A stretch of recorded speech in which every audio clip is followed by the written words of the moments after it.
आत्मविद्या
के हम दरे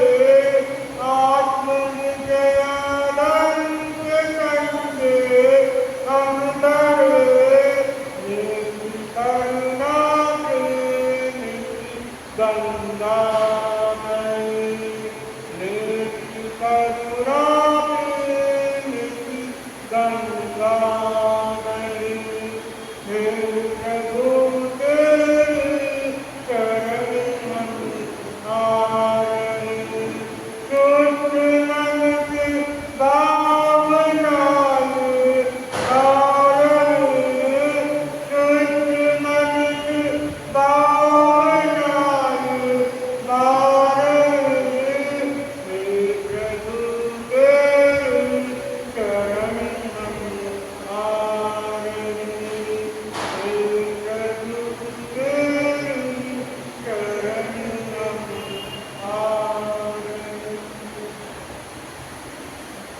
अपने बात को देखी महाशक्ति पिता के बारे में।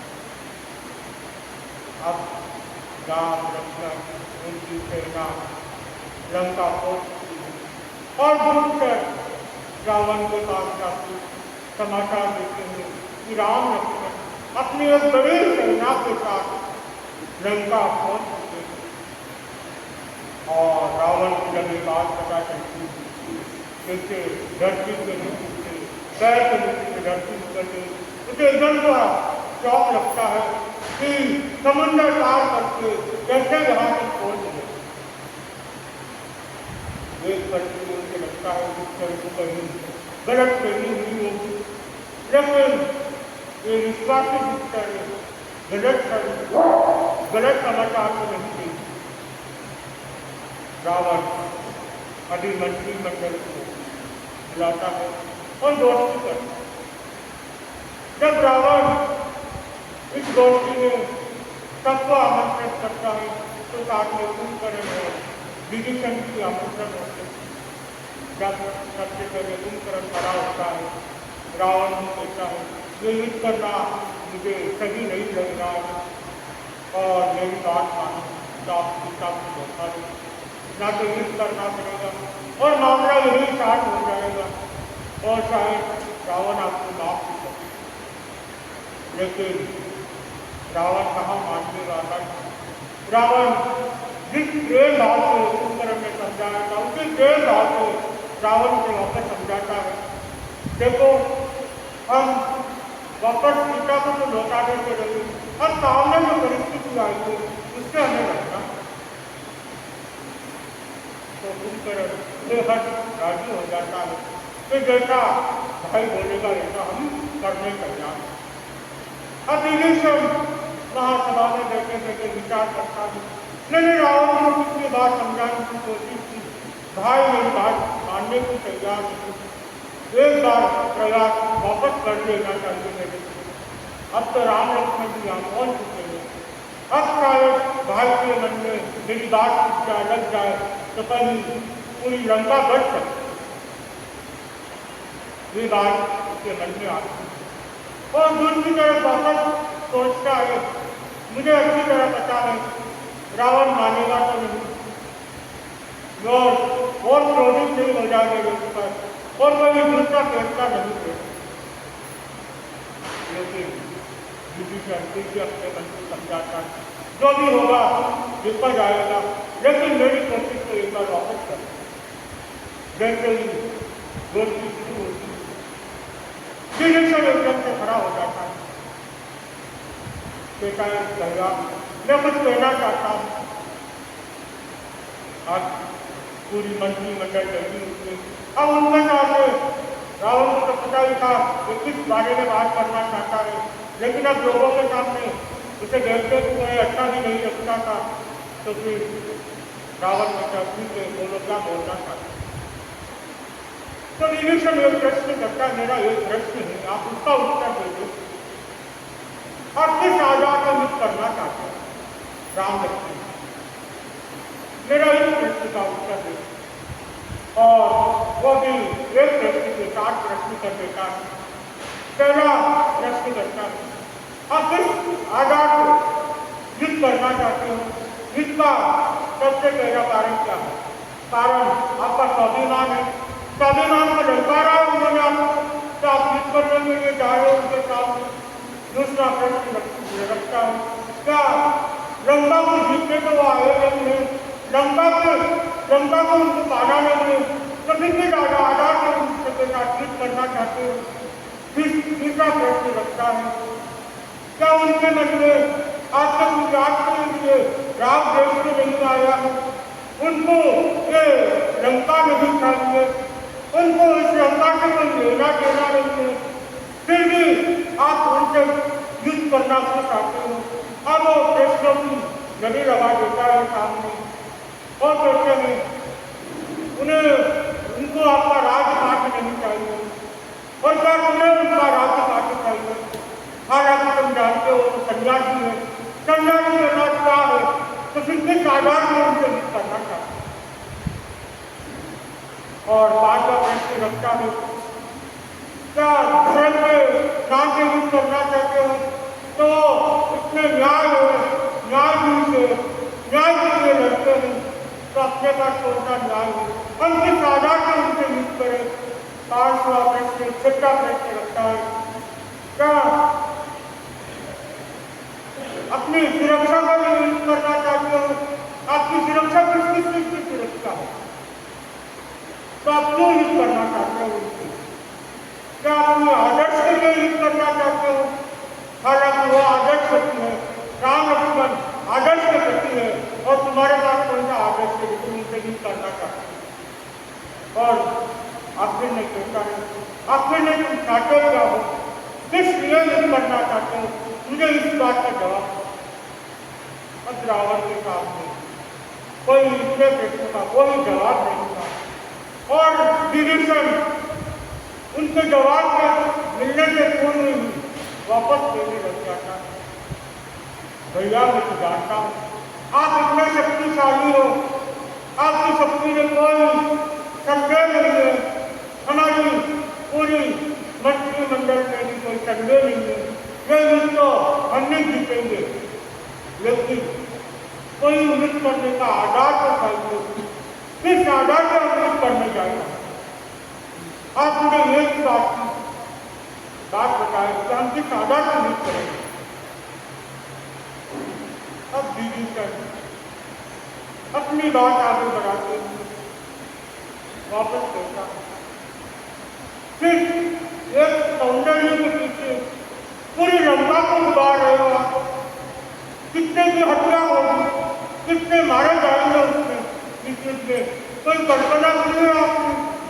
आज जिसको साधारण सन्यासी समझ रहे हो, उस लंका समुद्र पार कर सकता है, तो समझो उसका दूध पूरे लंका को मिला के रख सकता है, तो आप अंदाजा लगा लो कितनी शक्तिशाली होगी।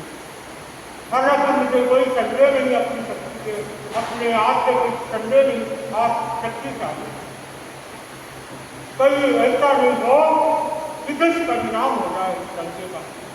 इतने में रावण बात काटते हुए कहता है, अरे विभीषण तुम जानते नहीं हो हम युद्ध किस लिए कर रहे हैं? उस सौंदर्य के लिए युद्ध नहीं कर रहे हम तो युद्ध कर रहे हैं अपनी बहन के लिए, जो आपने बहन का अपमान किया था उसके लिए युद्ध कर रहे हैं, अपने भांडव को मारा लक्ष्मण ने उसके लिए युद्ध कर रहे हैं, अपने दामाद को मारा था राम लक्ष्मण मिलके इसलिए युद्ध कर रहे हैं।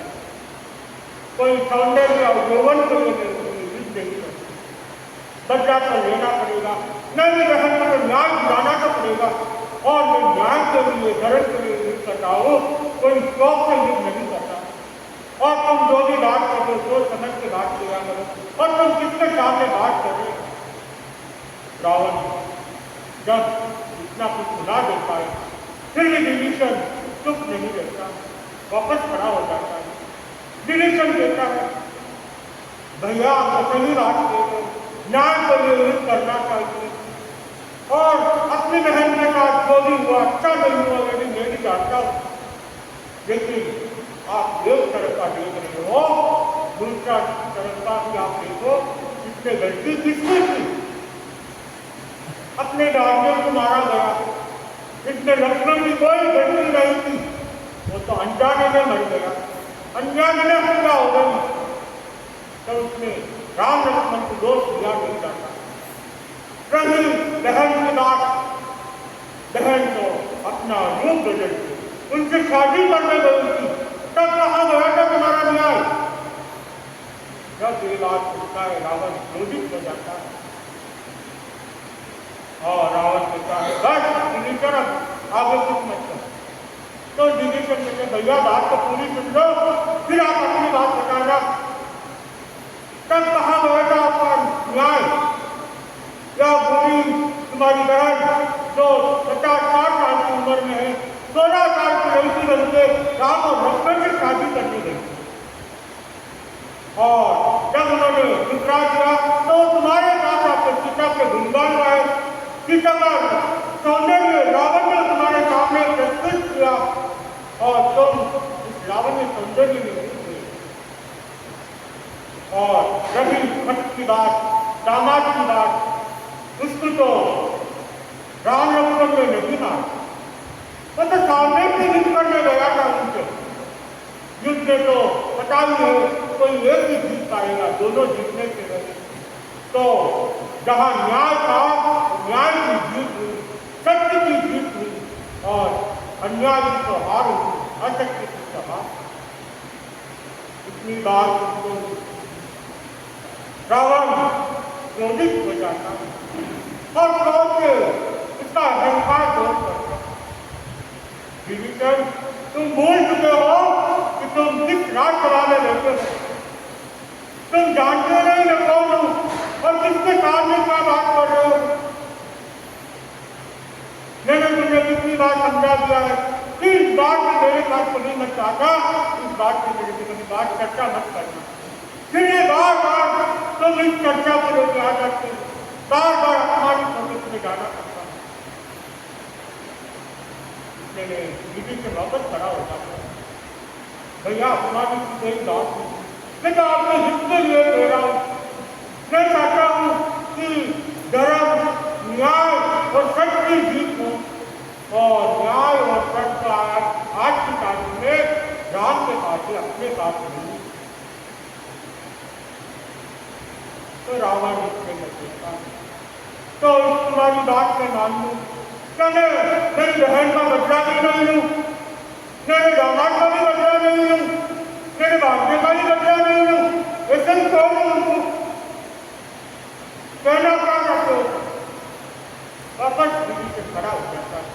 मैं तो इतना ही कहना चाहता हूँ कि आप सीता को लौटा दें और अगर तुम सीता को लौटा दोगे तो ये युद्ध नहीं होगा और कहीं राम आपको क्षमा कर दे और जीवन दान देगा।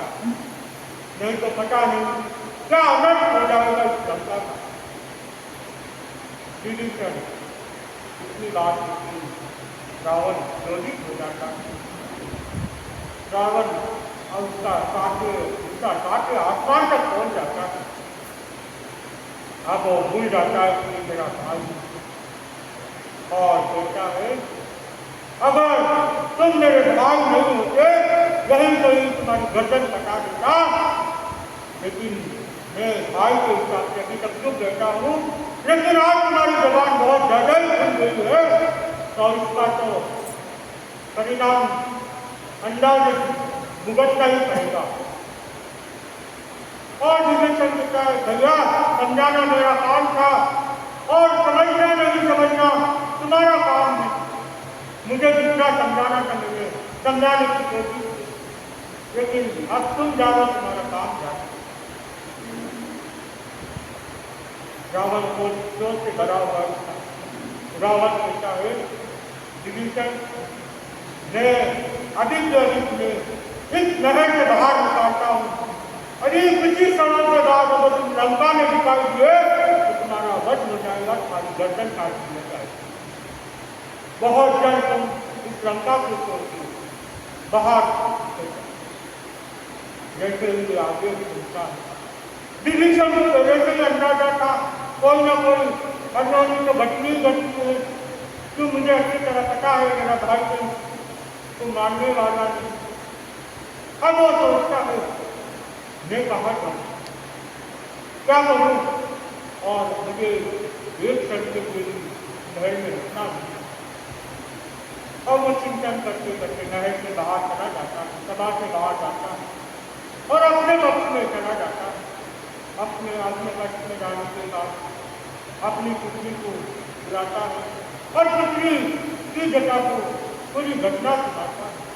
कहता है मैंने भैया को बहुत समझाने की कोशिश की, लेकिन भैया ने मुझे यहाँ से बाहर, लंका से बाहर जाने के लिए दे दिया है और मैं अभी कुछ ही समय में यहाँ से बाहर जाने वाला। तुम एक चीज का ध्यान रखना, तुम बिल्कुल घबराना मत। मैं जहाँ पर भी हूँ तुम्हारे साथ हूँ।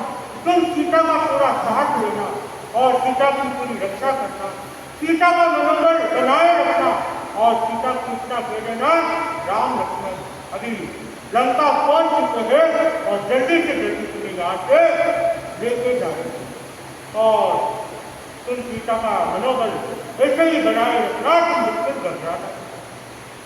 इतनी बात विभीषण वहां से निकल पड़ता और यहाँ रावण अपनी युद्ध की तैयारी करने के लिए दे देता है।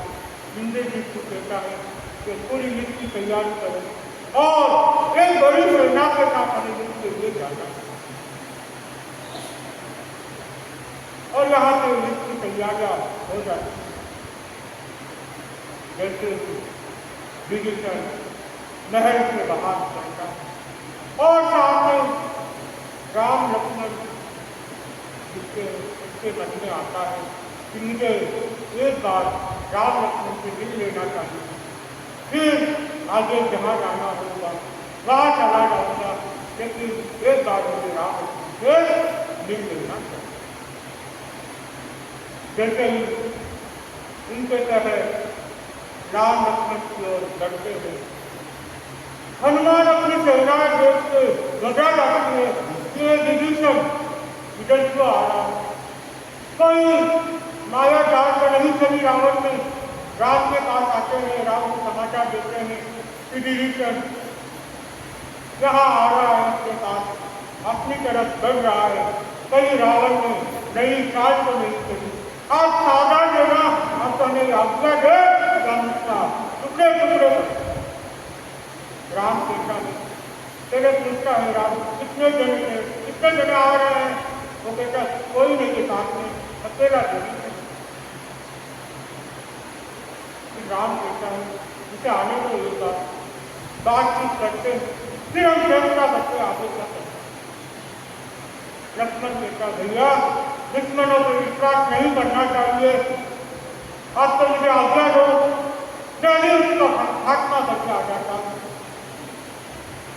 तो लक्ष्मण को समझाया जाता है कि तुम थोड़ा सा धैर्य दीजिए और एक बार हमें बातचीत करने के लिए तैयार होता है, बातचीत कर लेते हैं। लेकिन हनुमान को राम कहता है लेकिन पूरी सावधानी रखना, आप सब तैयार रहना, कभी कुछ घटना घट जाए तो आप सब तैयारी रहना।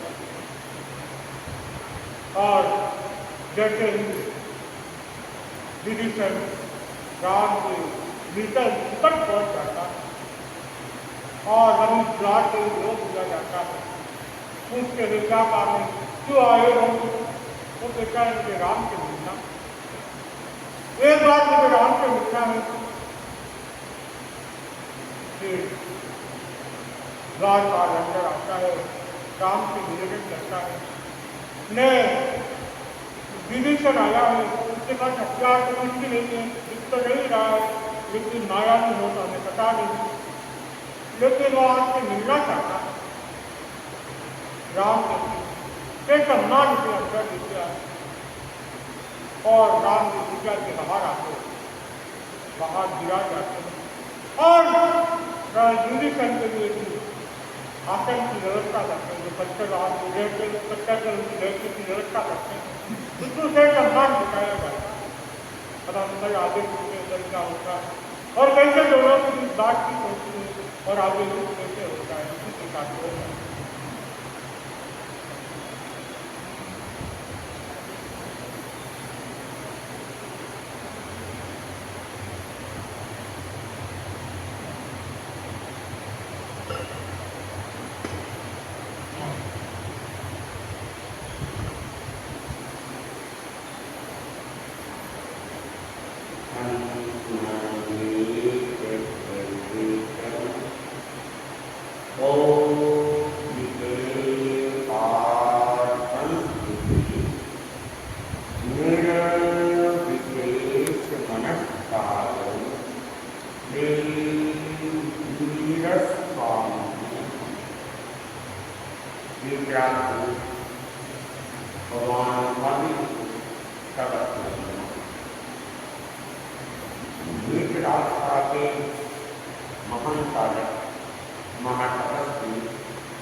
हमारे देश के अंदर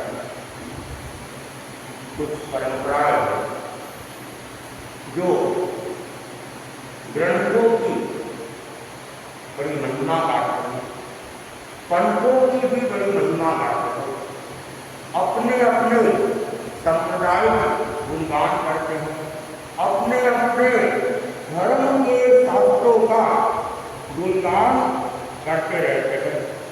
और जैसा कि सनातन वैष्णव परंपरा वे कहते हैं कि हमारी जो गीता है वह गीता सबसे ऊंची, और कहा गया कि गीता की गीता कर्तव्य कि मन शास्त्र विस्तरण के गीता तो क्या है, सुगीता और कर्तव्य की प्रेरणा देने वाली है। क्या अन्य ऐसा कोई विस्तार वाला ग्रंथ है?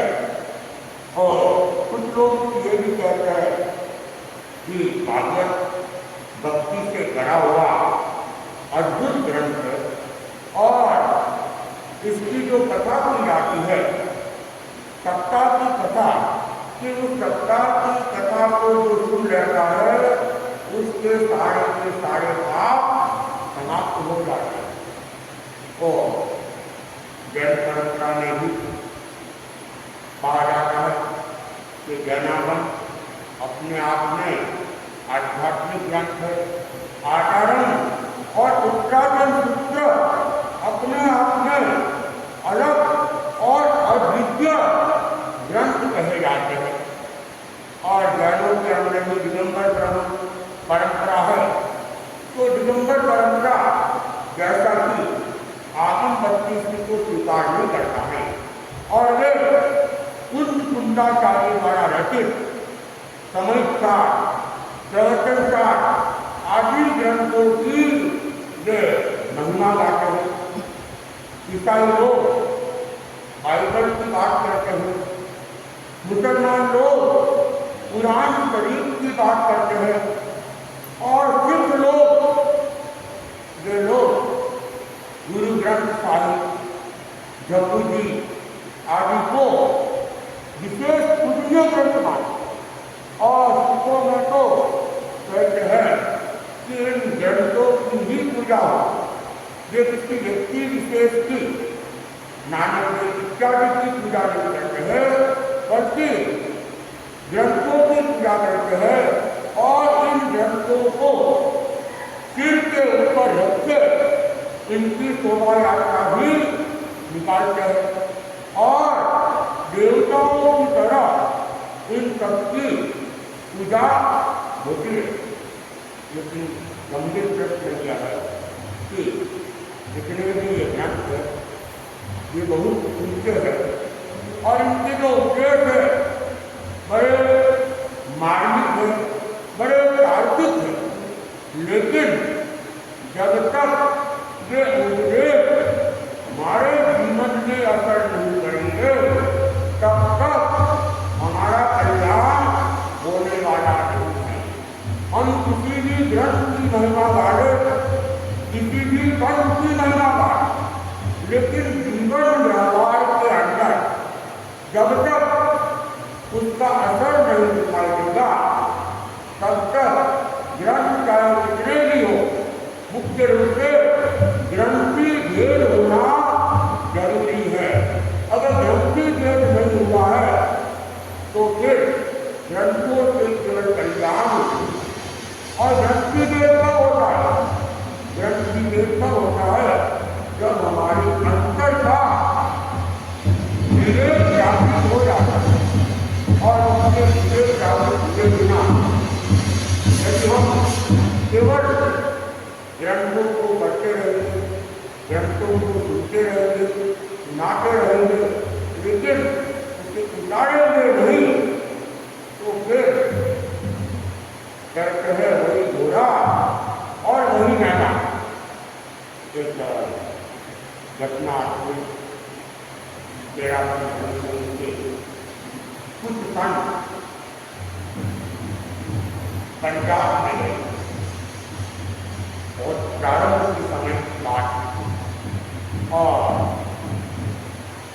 पंजाब नया नया करते था, तेरापंथी घर बने हुए भी नहीं थे, लेकिन तेरापंथी और स्थानीयवासी लोगों का आवागमन चालू था और पंजाब का गांव था सुना समाज भी होते रहा। तो चुनाव के अंदर तेरापंथ और स्थानीयवासी समाज का भारी टकराव करता था, प्रबल विरोध होता था। तो संत वहां पहुंचे तो उन्हें जैनियों का कोई स्थान उपलब्ध नहीं हुआ, तेरापंथ भवन वगैरह तो थे ही नहीं, जैन समाज के भवन वगैरह थे, लेकिन तेरापंथियों का विरोध होने के कारण वे भवन उन्हें ठहरने के लिए उपलब्ध नहीं हुए। तो संत इधर उधर समाज की खोज करते करते आर्य समाज के भवन में पहुंच गए। वहाँ के जो अध्यक्ष के भवन के उनसे बातचीत की और आर्य समाज के भवन में वे वहाँ पे ठहरे और वहाँ पे प्रवचन का क्रम भी प्रारंभ हुआ। लोग भी अच्छी संख्या में आने लगे। एक दिन प्रवचन के बाद में जो वहाँ के अध्यक्ष थे वे संतों से चर्चा कर रहे थे और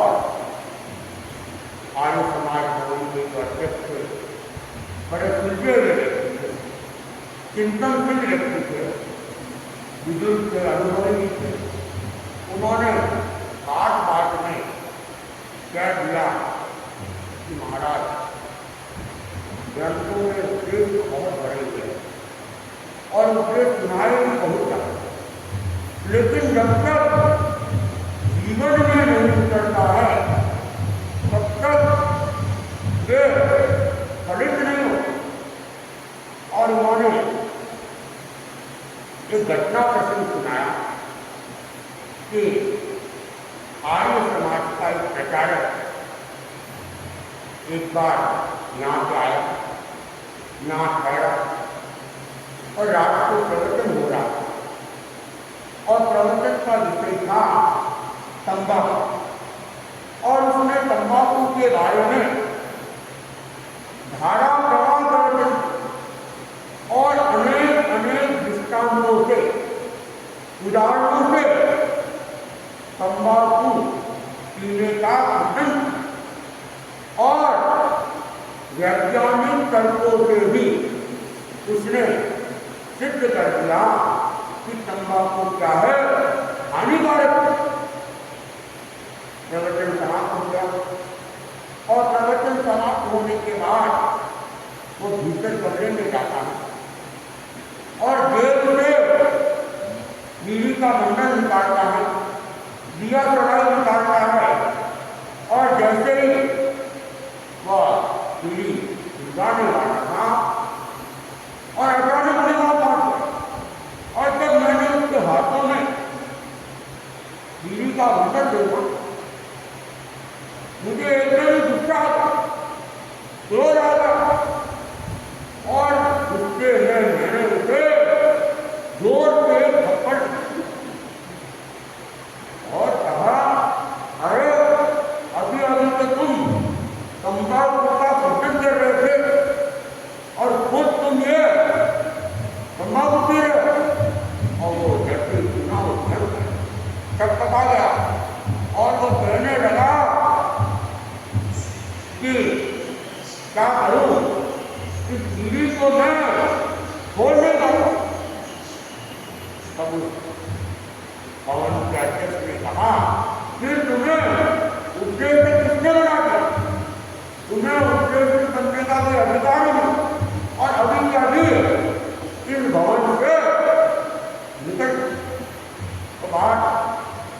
जब तक जीवन व्यवहार में आचरण नहीं आ जाता है तब तक केवल हम पंचों की महिमा गाए और ग्रंथों की महिमा गाए, कभी भी हमारा कल्याण नहीं होगा।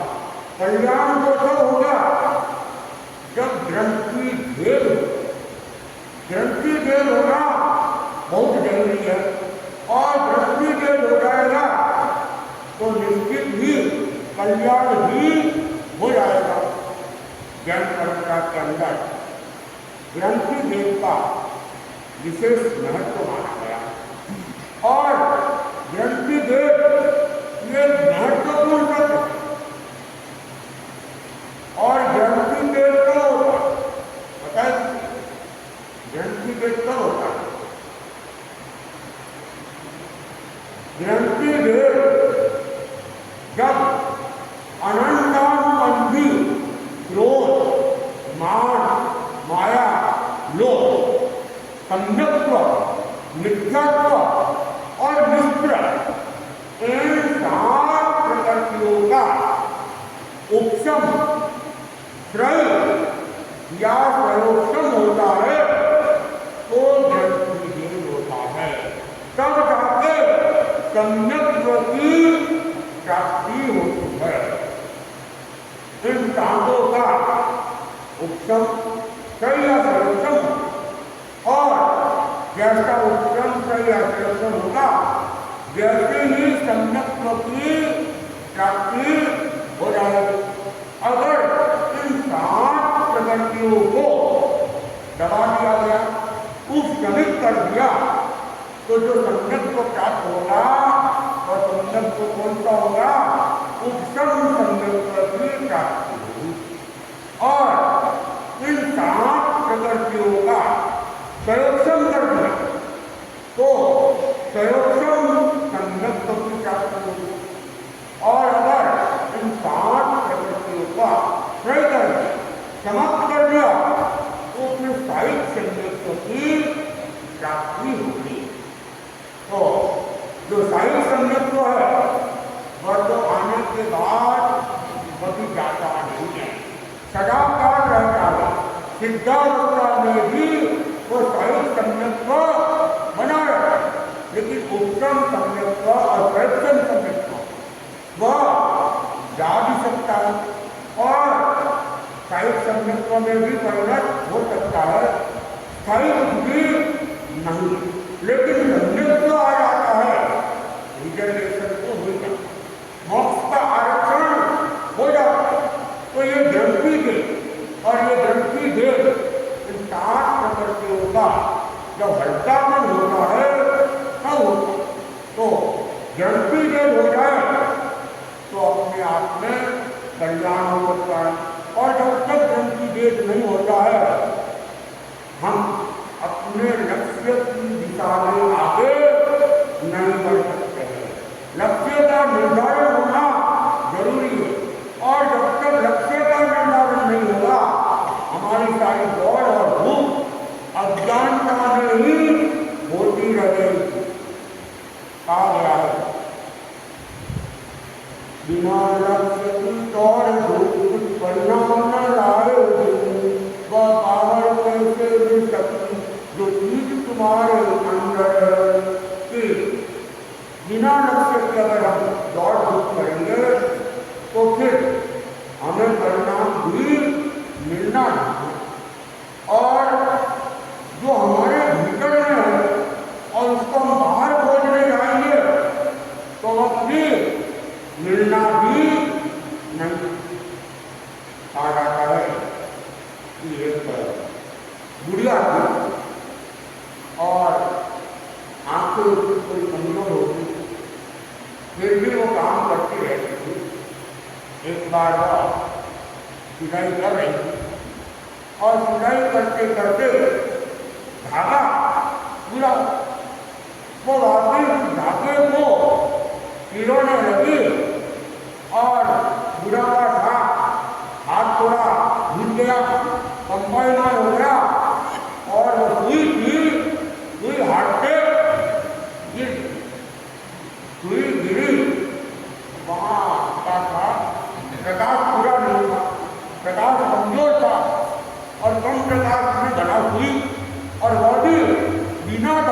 सुई धागे वाली सुई हो तो वो तो मिल जाए, लेकिन बिना धागे की सुई और कम प्रकाश बड़ा मुश्किल। तो वो बुढ़िया उसने देखा बाहर क्या है, रोड लाइट है, रोड का प्रकाश है, तो सुई को मैं कहाँ ढूंढ लूँ बाहर। तो वो बुढ़िया प्रकाश में आ जाती है, बाहर आ जाती है और इधर उधर सुई को ढूंढने लगती और ढूंढती आ रही थी, ढूंढती आ रही थी, ढूंढती आ रही थी, लेकिन जो चीज का है ही नहीं वो मिलेगी कहाँ। तो उसको मिले नहीं।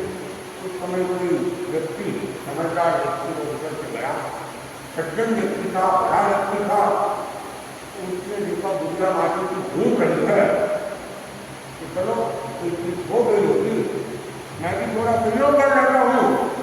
तो वह सहयोग की भावना से, सेवा की भावना से बुढ़िया के पास में आया और कहा माजी क्या हुआ, क्या हो गया, आप क्या ढूंढ रहे हो, मुझे बताओ, मैं भी इसको ढूंढने का प्रयास करूं।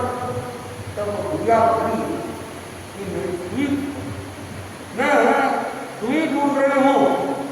तो वह सज्जन व्यक्ति, बड़ा व्यक्ति और उस सुई को ढूंढने में अपना योगदान देने लगा। उसने इधर उधर देखा, इधर उधर देखा, लेकिन सुई उसको भी मिली नहीं।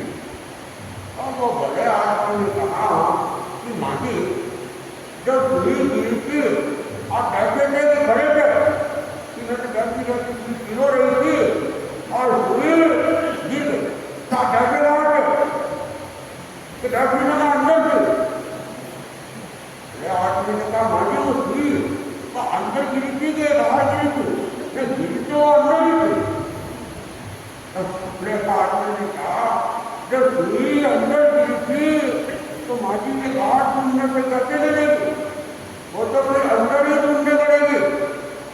वो बुढ़िया बोली बेटे अंदर तो क्या है, अंधेरा, प्रकाश पूरा नहीं है, यहाँ प्रकाश है, इसलिए मैं यहाँ पे ढूंढने लग गई।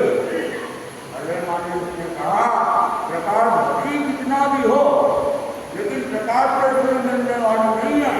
सुई तो जहाँ गिरी है वहाँ यदि आप प्रकाश करेंगे तो सुई मिल जाएगी, और वहाँ प्रकाश नहीं करोगे, वहाँ नहीं ढूंढोगे तो सुई को मिलने को तो बात यही है कि परमात्मा भी हमारे भीतर है और हम खोज बाहर भी करते जाएंगे, परमात्मा नहीं। इसलिए दौड़ हमारी जो होनी चाहिए लक्ष्य के अनुरूप होनी चाहिए, ज्ञान के अनुरूप होनी चाहिए।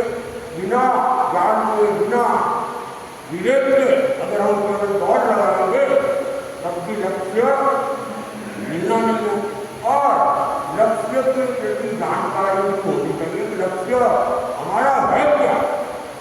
एक बार एक बड़ा आदमी था और उसको उसके ससुराल में जाना, अपनी बच्ची को लाने के लिए ससुराल जाना था, लेकिन उसे ये पता नहीं कि ससुराल का गांव कौन सा है।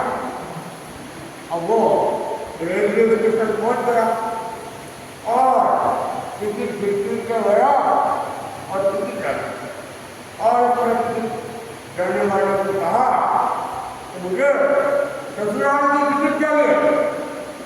वो अधिकारी बोला तुम्हारा ससुराल कहाँ है, तो ये तो मुझे पता नहीं है, मुझे तो ससुराल जाना है, आप मुझे ससुराल की टिकट दें।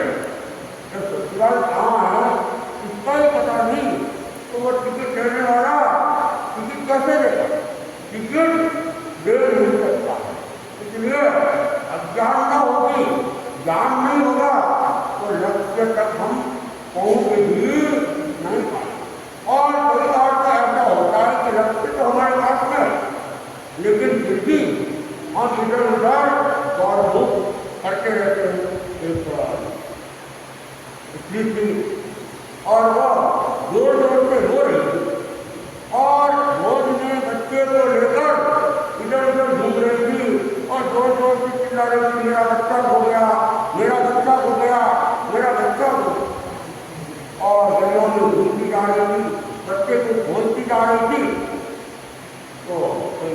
प्रकार बड़ा आदमी मिल गया। उसने पूछा, भाई तुम्हारे कितने बच्चे? तो कितने क्या? एक ही तो बच्चा है मेरे। तो ये तुम्हारे गोद में है, ये किसका बच्चा? और जबकि तुम्हारे ये तो मेरा ही बच्चा तो गोद में, और फिर भी गलियों में इधर उधर गोद गलियों में बच्चा हो गया। कहावत पड़ गई कि पाप में छोड़ो और गाँव में भिंडोरो। अरे बच्चा तो तुम्हारी अपनी पाप में है, और फिर गाँव में भिंडोरा करो कि मेरा बच्चा हो गया। इतने भी ढूंढते रहो और कोई तो मिलेगा नहीं। जब ध्यान खुद की पाप की तरफ जाता है तो बच्चा मिल जाता है। ठीक रहते ही परमात्मा हमारे अपने पास ही है। हमारा ध्यान हमारे भीतर की तरफ जाना चाहिए, और इसीलिए भगवान कहते हैं संसिप्त है अब पदम पाए। हम अपनी आत्मा के द्वारा अपनी आत्मा को देखने का प्रयत्न करें, स्वयं की खोज करें, तो क्या होगा? परमात्मा में उपलब्ध हो जाएगा। नित्य की खोज करें। आगे की माँ समझने का यह तो गीत है नवकार मंत्र में, यही पूछा जाता है कि हम स्वयं की खोज करने का प्रयास करें। दीपावली नजदीक आ रही है और दीपावली के केले कर दो, और केले का क्रम कल से चालू हो जाएगा। कल 13, 14 और अमाम 30, 31 और 1 तारीख तो जिन्होंने केले में नाम लिखवाया है ये कल से केले प्रारंभ करें, और जिन्होंने नाम नहीं लिखवाया है ये भी अपने नाम भी लिखवा दें और ये भी केले प्रारंभ कर दें। साथ ही सबके भी नाम लिखना है तो संपत्ति भाइयों के नाम, भाइयों का जब राष्ट्रीय कार्य रहेगा तो वे संपत्ति थोड़े नाम लिखते। और 2 तारीख को एकम के दिन नया वर्ष माना जाता है। उस दिन प्रातःकाल 6:45 बजे महामंगलिक का कार्यक्रम रहेगा। लगभग 6:45 के करीब 7:30, वैसे तो लगभग 33-38 के आसपास प्रार्थना का काम चालू हो जाएगा। और प्रार्थना पूरी होने के बाद में जैसे ही प्रार्थना पूरी होगी महामंगलिक का क्रम चालू हो जाएगा, और करीब 7:30 तक परिसंपन्न करने का भाव रखते हैं। और 3 तारीख को कार्तिक शुक्ला द्वितीया का दिन और 13 धर्मसंघ के नवम अधिष्ठाता गणाधिपति पूज्य गुरुदेव का जन्म दिवस, जिसे हम अनुन्नत दिवस के रूप में मनाते हैं, तो वह कार्यक्रम 3 तारीख को लगभग वही 9:15 बजे के आसपास प्रारंभ हो जाएगा। और उस दिन चातुर्मास के दौरान जिन जिन्होंने 28 और 28 से ऊपर की तपस्या की है, तेरापन सभा के द्वारा उनकी अनुमोदना और सम्मान का कार्यक्रम भी रहेगा। और तेरापन युग परिषद के द्वारा भी उस दिन जो कार्यशाला के अंदर जिन्होंने अखिल भारतीय स्तर पर प्रथम द्वितीय मतलब वहाँ की लिस्ट से 6 स्थान पर प्रथम द्वितीय और तृतीय आए हैं, उनको सम्मानित और पुरस्कृत किया जाएगा। साथ ही तेरापन युग परिषद जो कुछ भी कार्य कर रहे हैं उनके लिए जिन प्रायोजकों ने उनको योगदान दिया है, सहयोग दिया है, युवा परिषद उनका भी सम्मान आचार्य की जन्म जयंती के ऊपर करना चाह रहे हैं। वो कार्यक्रम भी उस दिन, तो उस दिन कार्यक्रम थोड़ा लंबा रहेगा। सवालों के लगभग हो सकता है 11 हर जाएगी। और 1 तारीख 2 तारीख को सुबह महामंगलिक का कार्यक्रम है, व्याख्यान का कार्यक्रम उस दिन नहीं रहेगा। उस घंटे को आप दूसरे दिन मान लेना कि अतिरिक्त समय उसमें एडजस्ट हो जाएगा। आज का 1 दिवसीय क्लास केले के किस पानी का जाल, एकासन का प्रत्यापन करने वालों के हो एकासन, और उपवास का प्रत्यापन प्रकाशन देवगुरु ग्रंथ के साक्षियों का शरीर सूर्योदय एक बार एक जगह 1 घंटे से अधिक खाने से क्या में रात को चारों और चारों घंटे खाने से क्या उपवास वाले को देंगे देवगुरु ग्रंथ के साक्षियों कल शरीर सूर्योदय तक तीनों आके चारों रात को चारों और चारों घंटे खाने से क्या कितना देता आपको जानकारी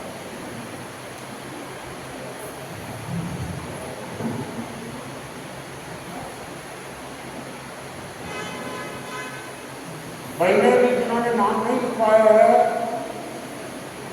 13 महिला मंडल के अध्यक्ष मंत्री से अपने अपने नाम लिखवा दो कट्टा अपने मंगल का